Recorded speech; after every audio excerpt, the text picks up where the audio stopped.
Good evening, good morning, good afternoon, and good evening, depending on wherever you are watching us from. Welcome to this wonderful broadcast.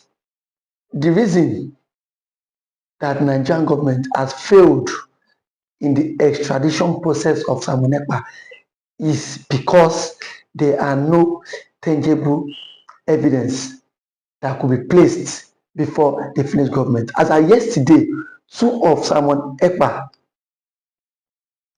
two persons that was arrested alongside Simon Ekpa has been released.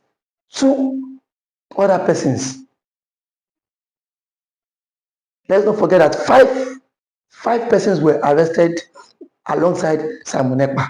So three was released some month ago, and yesterday two other persons has been released. So it is obvious, it is certain that Simon Ekpa would soon regain freedom.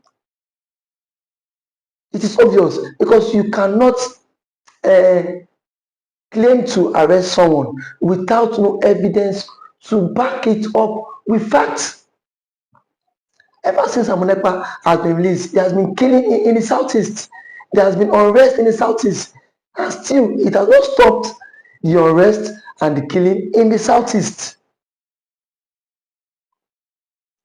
Now, when the French government called upon the Nigerian government to tender their evidence, there were no evidence to be tendered. And the Finnish government has turned down every processes that the Nigerian government has allegedly, has rumored, bribed them. The system of Nigeria has always been you arrest someone, no evidence to back it up. And that has been the problem the Nigerian justice system is facing.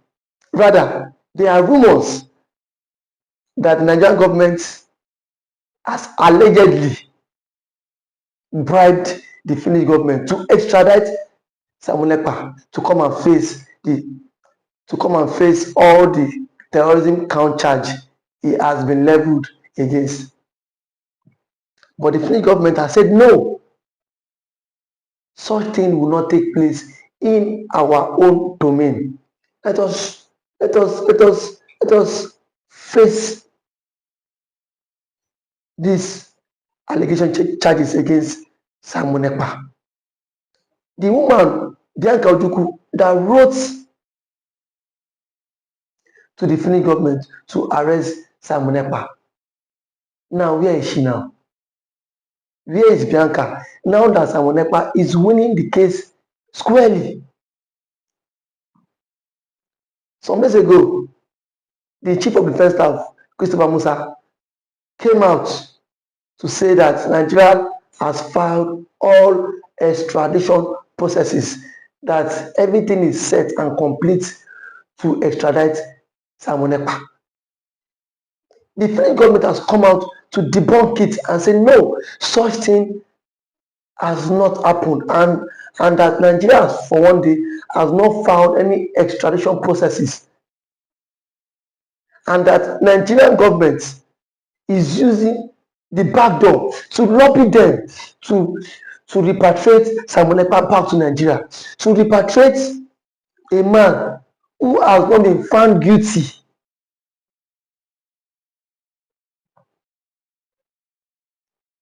An accused person is presumed guilty until when convicted by a competent court of law.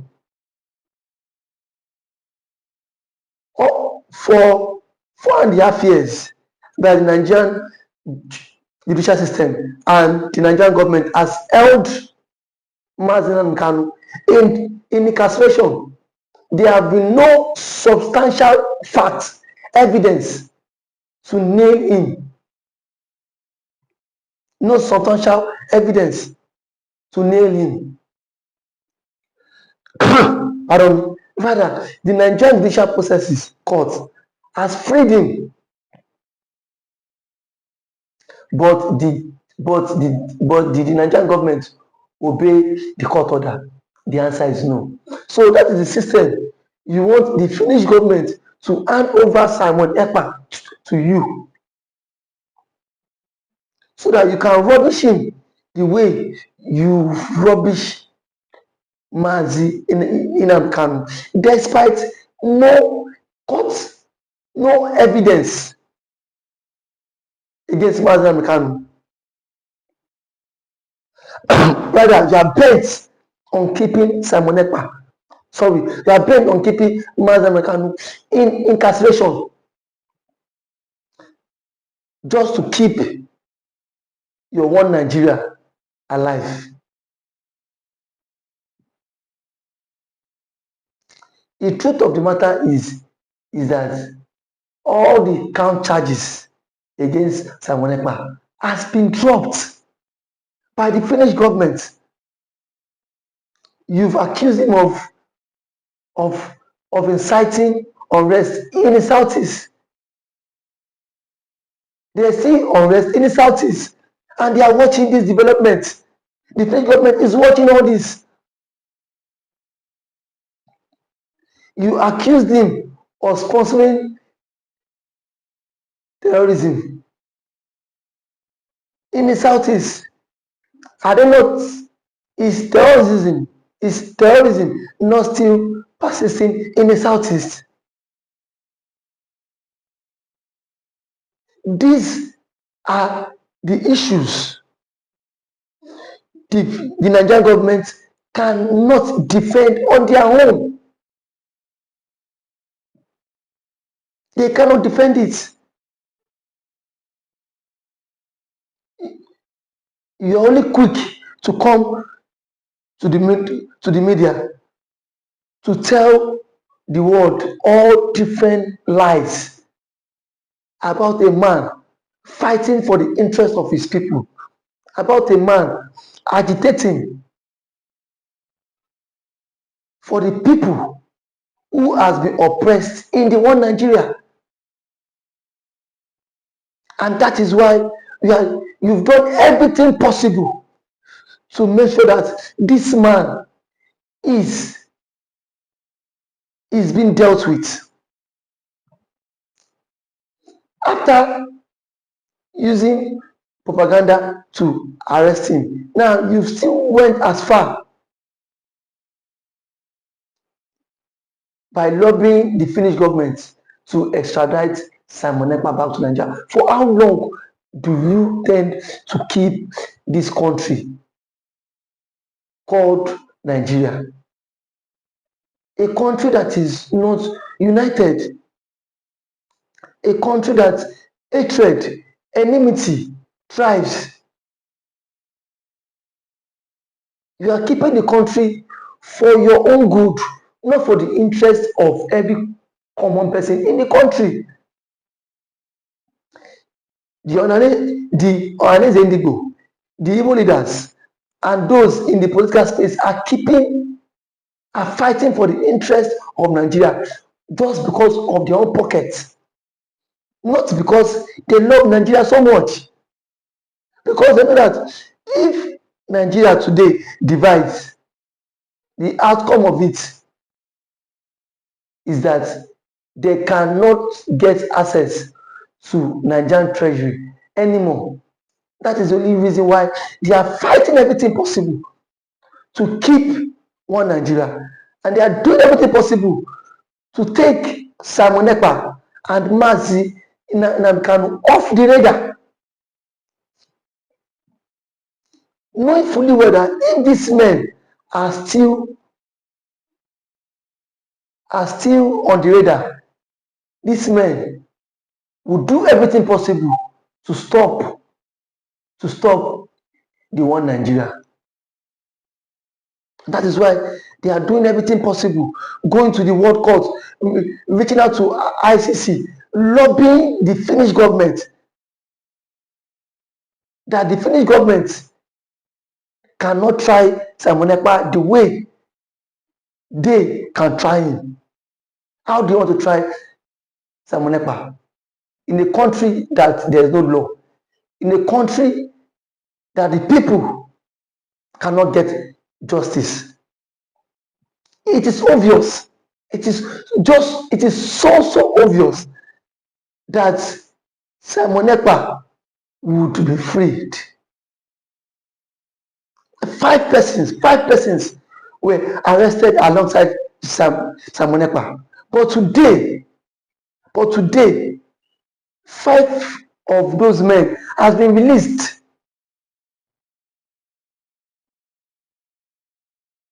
Because every document submitted by the Nigerian government lacks evidence for the Finnish government to hold Simon Ekpa of terrorism charges. And the government needs to understand that propaganda cannot rule the world. Propaganda and lies cannot rule the world. The killing in the Southeast. Who are those killing in the Southeast? The Nigerian government know those killing in the Southeast. So why must you tag the killing in the Southeast to the IPOB, to the IPOB?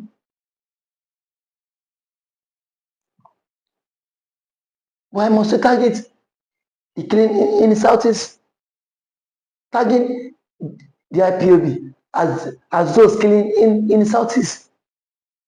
For how long can you continue to spread lies, to tell lies?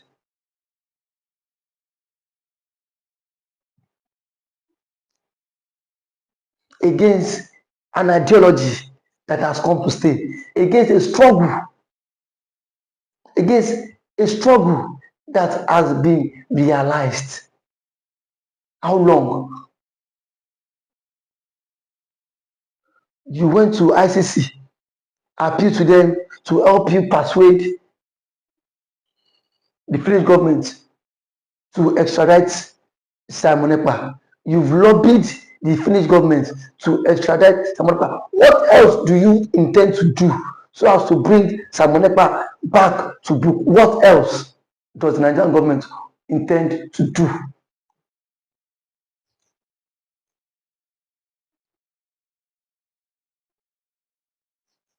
Ever since Simon Ekpa has been off the radar, has there been killing in Southeast? Yes. Is there unrest in Southeast? Yes.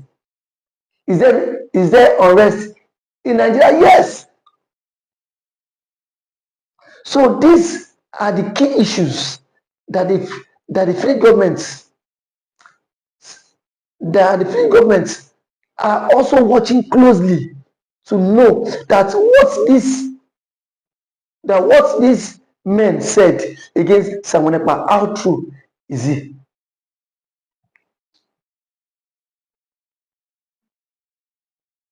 How true is it? Bianca Ojukwu, how far are you now? Despite all the roles you played in the arrest of Simon Ekpa, what have you achieved now? And now, to God be the glory, Simon Ekpa is winning the case. Is winning the case.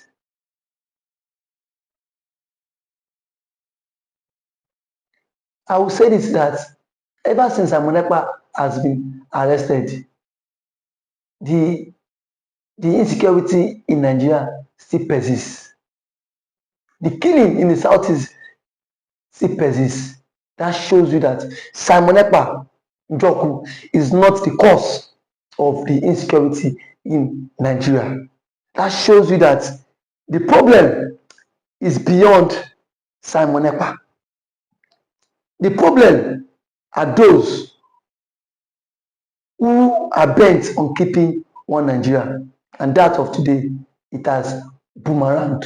When the people themselves are saying, we are tired, I can beat my chest and say that soon Simon Ekpa would be left off the hook. Simon Ekpa would be left off the hook.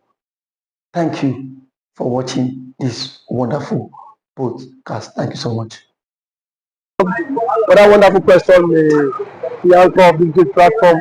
First and foremost, I want to say, Simon Ekpa has come out to say, or has outlined countless times that he said that the Nigerian government cannot win Biafra with a barrel of gold for the second time. Now when he said that, see, Nigerian government cannot win Biafra with a barrel of gold, it means that nobody needs to die for them to exit Nigeria. Now, Ojogun fought Biafra in a different dimension. Now, Mazen Mikanu did it via his own dimension. So Ekpa is taking it globally. And now, we've seen world body recognize Biafra. We've seen the UN and then some other global body have come out to endorse the Biafra struggle. So kudos to him, it is a plus. Some persons have come out to say that Simon Ekpa should be discredited, the likes of Ohanes Ndigbo and that of the southeastern governors. But my question is that you said Simon Ekpa should not be taken serious. Then who should be taken serious? The government who is not willing to protect our people? Is it the people who have refused to speak up when the Igbo man has been marginalized in the country? Is it the same governors who have become a tools in the hands of their Fulani master? So for you to even have a character like Simon Ekpa and Nnamdi Kanu to have come out to say enough is enough, that we are tired of this contraption called one Nigerians. It shows that these people have this mindset that, see, they can no longer be the slave. So for him to have even gone as far as to hire lobbyists that will speak on behalf of Biafra in the world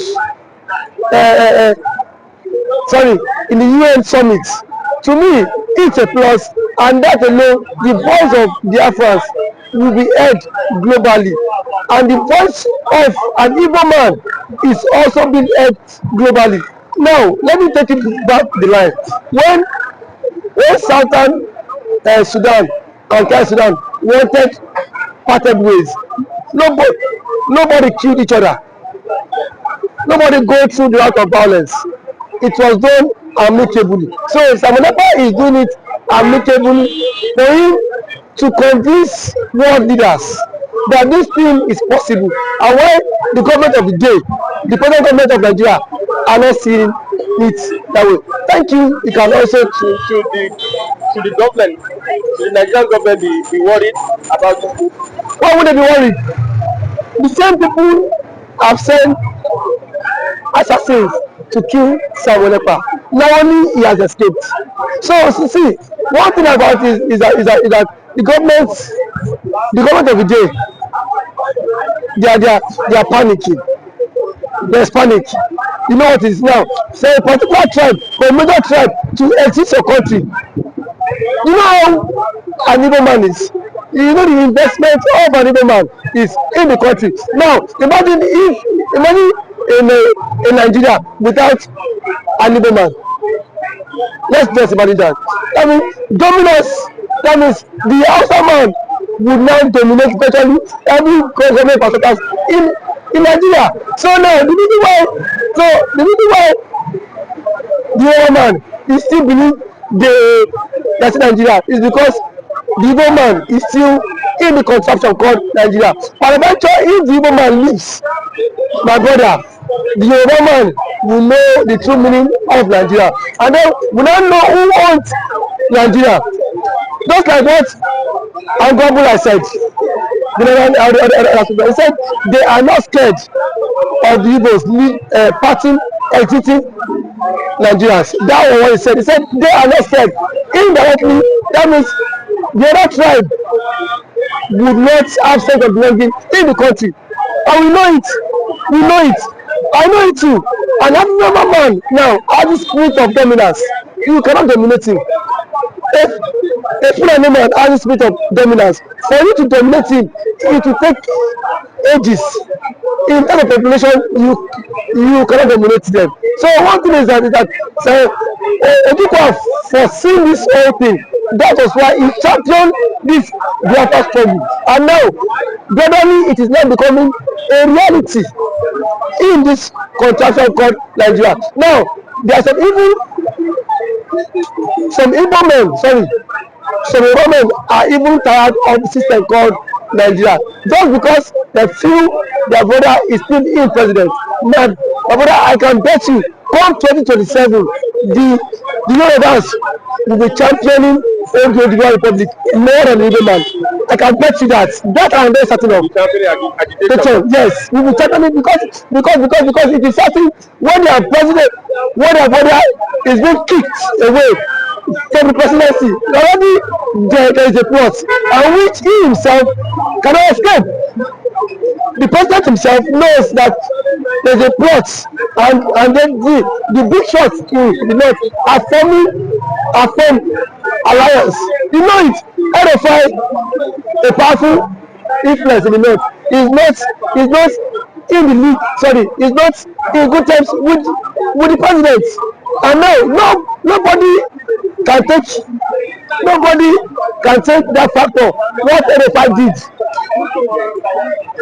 or see that made President Tinubu emerge as the president via his own influence. And then we have also the likes of Angulai, which is the chairman of the Northern Order Forum. He said post that election that the Northern Order Forum supported Tinubu, but come 2027, Tinubu will not get their support. So what does that mean? Now if the average left person is not giving the vote, now where will they get the vote? It just come by 2027. The same thing the Yorubas have been after the Igbos for. Now they will be the master mind of it, because I can bet you by 2027 Yoruba will stop. And that's the slogan that will continue to trend, is that we are tired of the country, we want to follow the suit of the Igbo man and exit the country. And then the Igbo man now will not take them, tag them for being unserious, because now that the Igbo man is championing for the exit, we are saying the Igbo man is not serious. Yeah. There are claims that the Igbo man is not serious, but I can bet you when the system will not catch up with you, then you will know why the Igbo man has been championing to exit. Thank you for this coming.